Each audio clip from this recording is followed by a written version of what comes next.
Round 2. Oh, I'm wounded. I'm wounded. Oh. Yeah, it's my knife pen. Volskaya Foundry will be the map that we're going to as Dignitas gets a pick. The Monkeys will have first pick here as we head into the roster, and they're going to need it. It's my secret Game of Thrones pen that has a poison needle at the front. That's what hurts. Yeah, you're an agent, you're an assassin on your free time. I mean, we have seen the Hitman picture, so. If you guys wondered why I didn't see Thatcher lately, there's a picture. You cannot just throw that out there on official HGC broadcast. Thatcher's missing. I wonder why. You can't just say that. Why? There's a meme. There's a picture. Okay. Okay, so for everyone that doesn't know it, there's actually a picture, I think it's on my Instagram or somewhere, where Thatcher and I cosplayed Agent 47, and me being, of course, the agent and assassinating Thatcher. Me, of course, he says. That's what the reference was there. Okay, well, there it is. Thatcher is fine. Don't worry. Thatcher is fine. I just talked to him yesterday. He's cool. Gosh. All right, let's get ready for the second map here. What do you expect to see on Volskaya Foundry? After the last game, the only adequate answer here is monkey business. A lot of monkey business. Yeah, more item control. No. Okay, let's be serious here for a second. I mean, we know Dignitas is the clear favorite, and they just showcased that very impressively on the last map. Monkeys have to step it up. I mean, it's absolutely okay when you come in and say, hey, we are doing this part-time at this point because we're also focusing on university and we're still studying here. That's absolutely fair. There's like no problem with that whatsoever, but they need to get their act together a little bit. They showed great games against the Zealots before. We've seen them with actually a good showing against Team Liquid. Against Team Dignitas, the first game fell apart. It's understandable. It is a map that snowballs very quickly, and that's exactly what happened to them. They got their first turn-in, lost a hero as the turn-in comes down, so they don't get value. Then Dignitas gets a double turn-in and snowballs it. Happens. It's Doom. But right now, I just want them to shake it off and say, okay, we might have lost this one. We might not take the series, but at least on Volskaya, we're going to bring the fight. So that's what I want to see from them right now. Give me an aggressive composition, do your thing, play your style, and just push Dignitas to the limit. No Genji for Maka here, and we'll see if we're going to get that Malfurion picked up once again, or if Monkeys themselves will consider possibly taking your route. As that first pick is up and available. As I mentioned, we saw Malfurion in Game 1 for them on Tomb of the Spider Queen. Are there any other first picks that we might get from the Monkeys, besides Urel or Malfurion? Phoenix. Phoenix would actually be a good one. Does Phoenix never jump up for me? I see him all the time in these 1-2s, these 1s, these 1-2-3s. Phoenix was interesting because after the first weekend, he had insane stats. He was actually at an 80% win ratio with 10 games played, which is pretty good if you have that small of a sample size.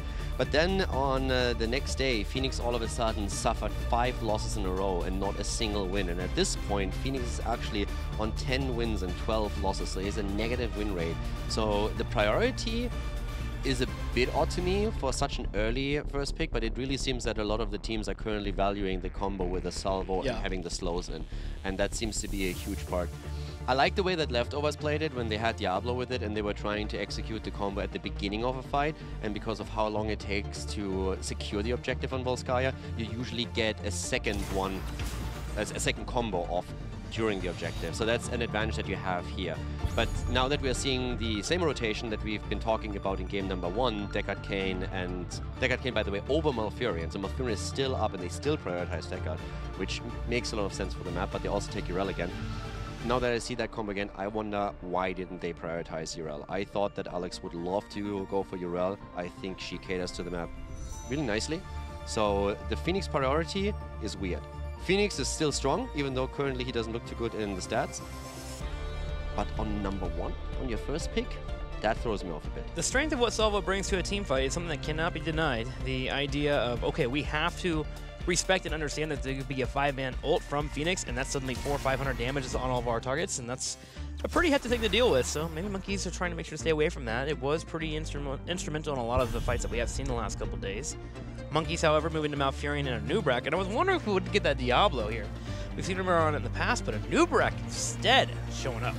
I like the Nubrak for them a lot. They actually played him 4 times already, and they won 3 out of those 4 games. Especially against the Zealots, their Nubrak play was absolutely pivotal to secure the victory. So Dignitas is, of course, a very, very different beast, but I like that they are trying to approach the same style. And they played a Nubarak on this map too. So I like that rotation a lot from them. It's just that early Phoenix pick that still has me a bit wondering of what's going to happen here. Because I agree with you, the salvo is great, but at the same time, quite often you don't see the salvo confirm a kill. And then what do you get out of it? If there's any kind of proper heal on the other side, then you simply re-engage and you're fine. So I'm a bit torn on the priority of Phoenix. I still like him as a hero a lot in these drafts. I just don't think that he's first pick worthy for the Monkeys with everything else that was still on the board. Team Dignitas will ban Thrall out.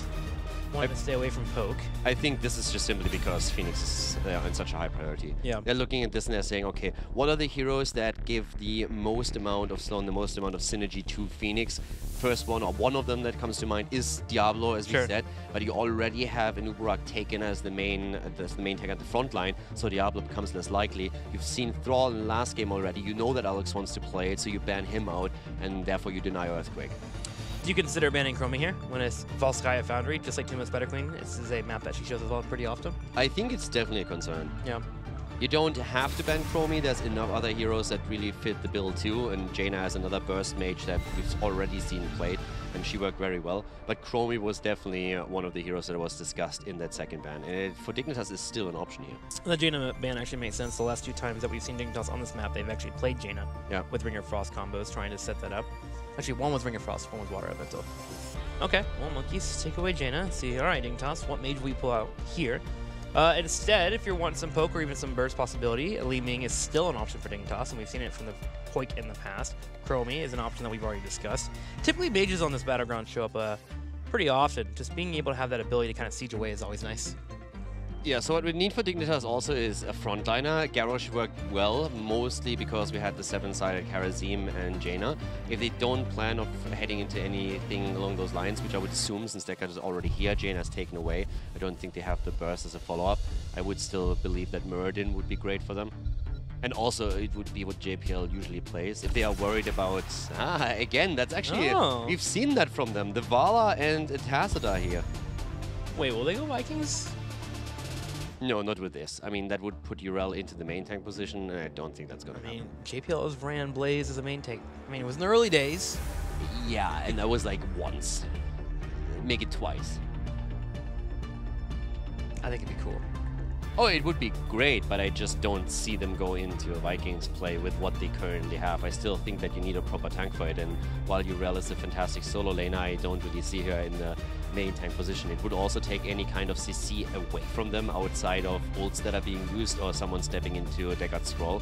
So I think you don't really have that point and click stun. I would say Muradin is still a really great option for them.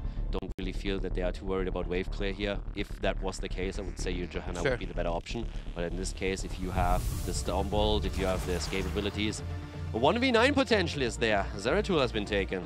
The Wheel of Wisdom. The Wheel of Wisdom is always right. And they go for Garrosh again. Even with that comp. Surprises me a bit. Just simply because they don't have lockdown. Garrosh is great because he is so sustainable, and of course he has also the Indomitable, which is fantastic for him. The main reason why I was leaning towards other heroes or not away from Garrosh is because this time there's no 7-sided strike and there's not as much burst damage as they had with the previous composition. So normally the thought process is you throw someone in with Garrosh, you either lock him down with stuns, with CC, which they can to an extent do with Deckard if they're quick enough with the execution, but you want to blow the target away. And against this, I'm not quite sure if that's really going to happen for them.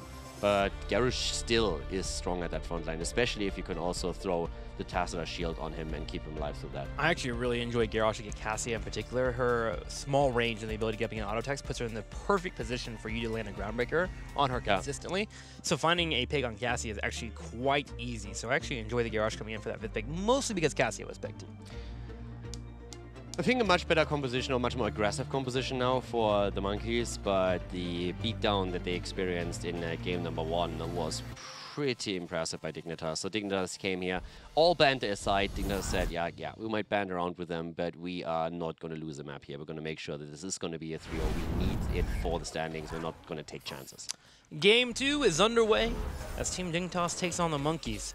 JPL to play Garrosh, Wubby playing Urel, Poik on Vala, Snitch on Tassadar, and Zalia on Deckard Cain. Zelia again with the old man. Over to the right side of the map, we have their opponent, Crosby, on Cassia in game number 2. Marker finds himself on Phoenix. The Monkey King, Alex the Frog, going straight for Zeratul to 1v9. Rema Baller on the front line with the Nubrak, and Splendor once more on Malfurion. So early game, Cassia is actually moving into her level 1, the Q build. Pretty popular if you're trying to stay away from an opponent that isn't going to be diving into you, but you're wanting to also quick damage out. Thunder Stroke is the talent.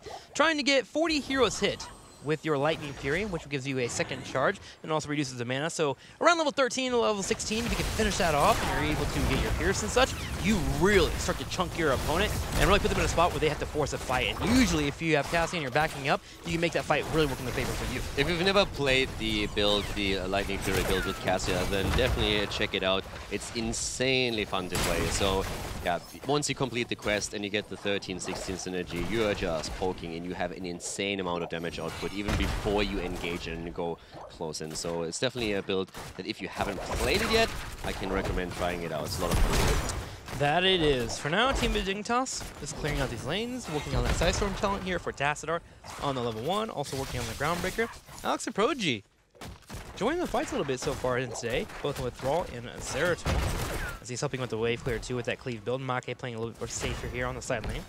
Yeah, and Mark is again stuck against Wooby, so he is moving more and more into that side lane position. We've seen that now on the first map too, with the Spider Queen, and also on Volskaya. That leaves Alex more flexible for roaming, which is something that he really enjoys, roaming between lanes and trying to look for kills. With the Zeratul, that's going to be one of his jobs for sure. So we're going to find out throughout the game if he's successful with that. I also want to highlight quickly, this is the 4th time in HGC Europe that we now see Vala. She was played 3 times, won 2 out of 3 games, and Dignitas in particular have played Vala here already on Volskaya. Vala making her showing. A few people in the community has mentioned that Vala, pretty darn weak. Her health pool is a little bit too low, and you want to be in a spot where you have at least a double support. That's where Tassadar really comes in and starts to shine. Tassadar himself considered a weak hero. The health pool that he has is ridiculously low, but if your opponent doesn't have any dive and you compare the two together, you can find some pretty solid results. Yeah, Tassadar is definitely the hero that allows Vala to make it into these compositions. Without Tassadar, Vala is just too squishy. And you probably experienced that yourself in your games if at any point you've seen a solo support Vala play. If your opponent knows anything about the game and what they're doing, they're just going to dive Vala and blow her up within seconds. If there's no Tassadar shield available to get her through the early burst, then you normally don't stand a chance of surviving. The hybrid build, as normal, is being executed here. We also have with Tassadar, Kala's Light taken. You get the extra armor that helps you when Zeratul makes the engage happen. And talking about engage, JPL actually looking to see if he can maybe put Alex into a bad spot. Throw not quite working out for him. Both of the teams on even experience, as we're seeing the first control point unlocking in just a few seconds. Yep, 2 seconds and counting. Mealy Wubby runs down, hoping to control the point. Urel very strongly holding her foundation area, especially at level 10 if you get that Sacred Ground. But even before then, you don't even need that heroic. Her knockback ability and her own sustain makes her to be someone that requires 2 to 3 people to actually break her down. Also talking about Wooby, he adjusted his build now a bit. With the focus on Vala here as the main damage dealer, we are seeing on level 4 the gift of the Naru taken. So instead of granting extra armor, you are now looking to heal after using Divine Purpose. So it's a bit of an adjustment from Wooby. Personally, I'm curious to see if he still holds strong with the talent we've seen on level 7 on the last map, or now that we're looking at a bigger map, if he goes back into Divine Steed, which so far has been the priority talent within Europe. Poik may get caught here in the middle and gets blown up actually as Crosby comes in, gets off the fin damage. JP all by himself now as Crosby steps up. Monkey Menagerie able to find a pick and will go ahead and grab the control point. It's a really good job by Malfurion here in particular. He was waiting for the vault being used by Vala and then locked her down, and that allowed Crosby to get the entire damage through and finally took Vala down. So good job by Splendor. Well done, and the rest of the team followed up very, very nicely. As we talked about, the level 7 on Wooby, so he goes into the Divine Pick at this point, making sure that you get that extra escape tool, that you can transition faster between lanes, that you more or less make yourself ungankable. So the adjustment that we talked about on Tune of the Spider Queen, definitely more so dedicated towards the map and the special ways that you approach it, now that we're on a bigger one, getting the full value out of the mobility on 7. Now both teams currently have double turrets and they'll fight over the point, trying to control it. Still currently being contested by both of our rosters. Team Dignitas looking for a flip, actually putting down a turret already. Alex Prodigy goes in, gets aggressive, gets Wubby. Wubby actually jumps straight forward, goes straight for Make. Make has to teleport away while Crosby is trying to get back to get healed up by Splendor. It's a pretty good position for the Monkeys with the double turret that they had. The problem is there is a lot of poke for Dignitas, and they used that poke to just drop both of the turrets, and they themselves still held on to a few items that they now put into place. Make needs to be careful as Wubby tries to go in again, playing a lot about the shield regeneration here, but we have the position secured again by Dignitas, and that's now spelling trouble for the Monkeys. They need to invade, and they need to do it fast. Team Dignitas playing around this turret, using it as an anchor. Rimmer goes in for an engage. Alex Prodigy gets on a pretty big cleave, but gets stuck in a triangle here on the back right. The scroll able to connect. Wubby jumps in forward, trying to get Alex Prodigy to back up, but Make putting out a pretty decent amount of damage with the help of Crosby. Actually makes Dignitas back up. Wubby has to go and tap, and he'll be coming back to fight. Really nice damage output from both teams here, and the Monkeys definitely fighting back. Wubby at that front line, whenever he jumps in, receives a lot of damage, but Crosby has now completed the stacking process, and that's actually fantastic for them. So it's one of the strengths of Cassia on this map that you get the stacking done so quickly. The engage happens. Poik is saved by JPL, but he himself is in trouble as Garros is getting focused, barely gets away. Alex is low. Wubby wants him. Does not close the gap in time, though. Kane able to get those heals. Poik puts the damage out full on health, but all starting low on mana. Needs that multi-shot available to put out that damage. Splendor also low on mana too, meaning that the time for both of our teams is starting to get delayed here, as their ability to fight will expire soon. Insane first objective, and here comes the snap call by the Monkeys. They're trying to go in, but they lose Cassia. Wubby is still alive. Make cannot take him down. Has to use the warp to get away, and that's the protector number one in the hands of Dignitas. But a great fight still. Very well done here by both teams. Very sustained battle. In the end, Cassia was forced to engage. Crosby just a second earlier tapped on the fountain, but had to engage before he got all of his hit points back and make that decision simply because they were so far behind in the process of the control point that they had no other choice than engage. Dignitas makes the routine rotation. Takes the turrets in the middle, turrets to the top, move in and look for the well. But the thing is, with them having level 10, they're even making a play for the fort, putting damage on it here. A fort is a little bit extra than what you normally get off the first protector, but with them having a solid lead experience, they're able to take it out, and there it goes. The Monkeys will lose their fort in the top right corner, and their well, meaning they'll be behind in the next control point phase. We also see more adjustments now on Wubby's side with the sacred ground being chosen. This is really dedicated to the objective on the map. You need point control, you want to go for the checkpoint, so Ardent Defender is not as important for them here. Instead, we have sacred ground now taken, so the extra armor is going to be super important. Especially with the way that Wubby was trying to always disrupt the flow of the Monkeys' setups, it makes a lot of sense for him to get that extra survivability. A nice Valkyrie, though, as we have an attempt to fight back, and yes, Deckard is down.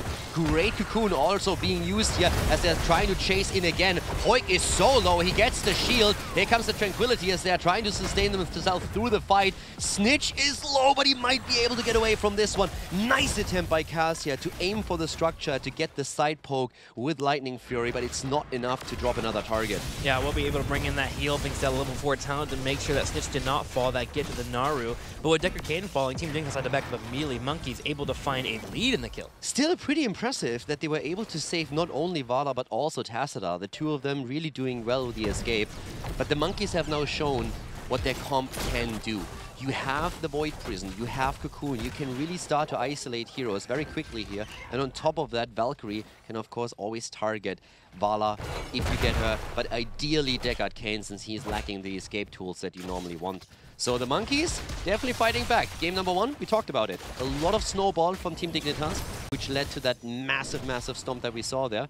But it's a different game now here on Volskaya Foundry.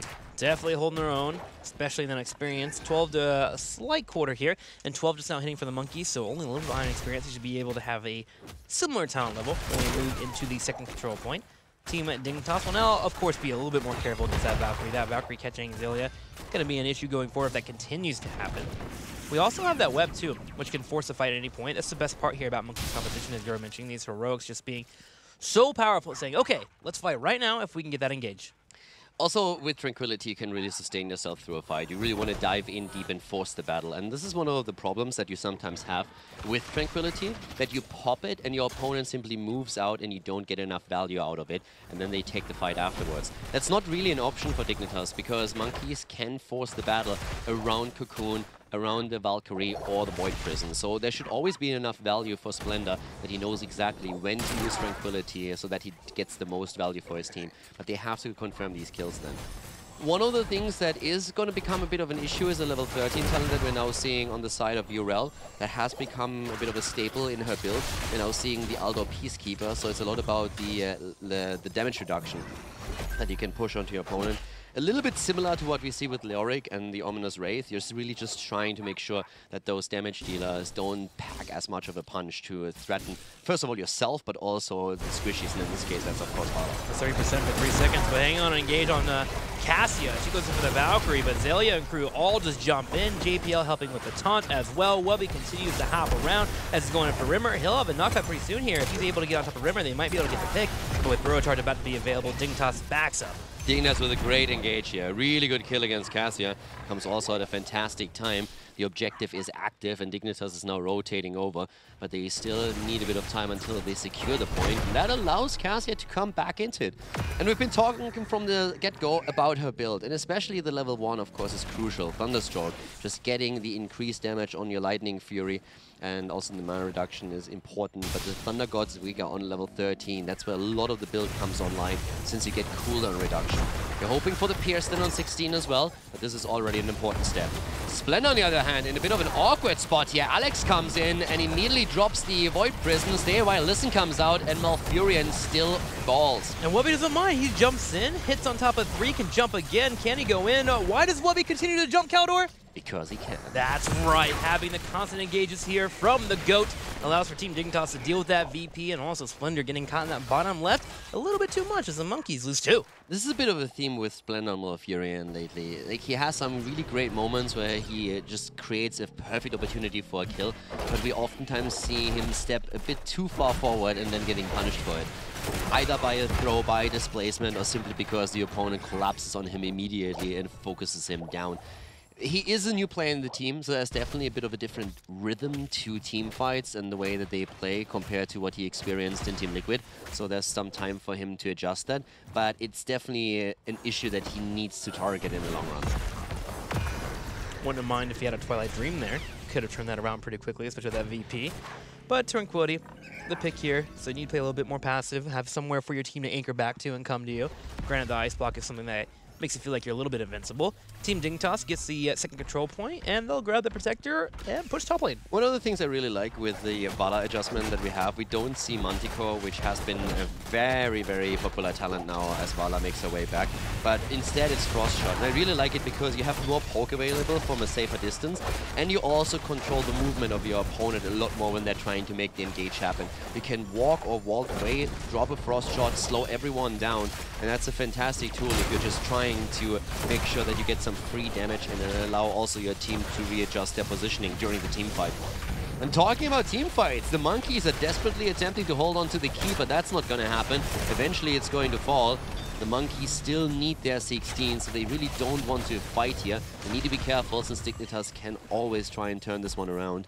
But at least for now, Dignitas is backing off, moving straight down to the middle, maybe even transitioning to the bot lane. But we still see a Ford, but the Monkeys have their 16, and that of course empowers especially Zeratul now, so Alex can try and bring his 1v9s into play. I would argue that this 16 is probably the biggest power spike this competition is going to get. For sure. I mean, Cassia with the Pierce coming online, being able to get that cooldown reduction coming on thanks to that level 13.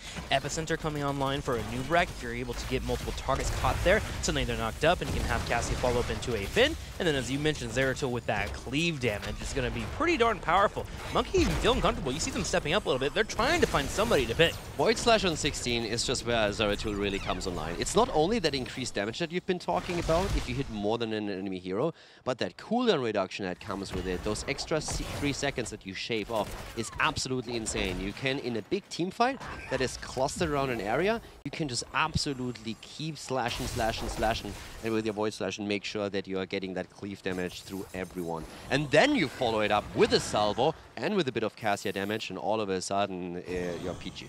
Zeratul literally becomes a self-contained Wombo combo. You can wormhole into a fight, drop down that cleave, VP up if you can hit 2 to 3 people, and then wait for the VP to expire. By then your cleave will be back up, and then you hit it once again. You shred team fights, and as you mentioned, the follow-up is always great too. But with that all being said, the lead is still here for Team Dignitas as they have an 18.25 to 16.5 experience. Alex Saproji trying to get a fight here. Valkyrie comes out, will connect once again on Decker Kane. Salvo hits afterwards. Cocoon used on Garrosh. They're forcing the fight here, but the Nubarak dies early on. Vala just taking him apart. The Void Prison is in, but Alex in trouble. He dies too. And what looked like the Monkeys trying to set up a big fight and a big concave against Dignitas just backfired horribly as they are getting ripped to pieces here. They can't confirm their own kill. Ural immediately targeting the Cocoon once the Danubara committed to it. And now Dignitas with another double kill. 3 levels ahead once again. 6 kills to 2. Dominating the map.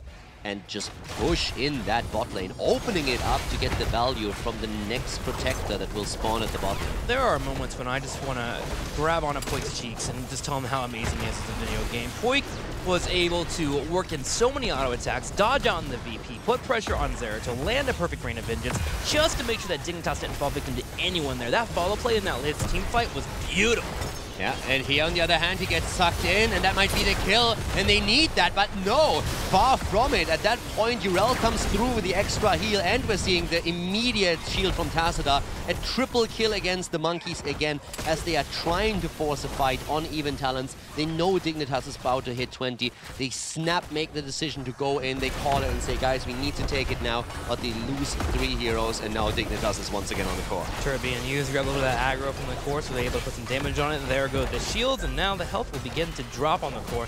Rimmer even dropping down the Hearthstone, realizing, all right, maybe this game is over and we'll have to find a way to come back in game number 3. 20 connects for Dignitas. Rimmer gets tossed to the side. He goes for the Burrow charge while Stay All Listen comes out from Malfurion to buy some time for Team Dignitas to kill the core.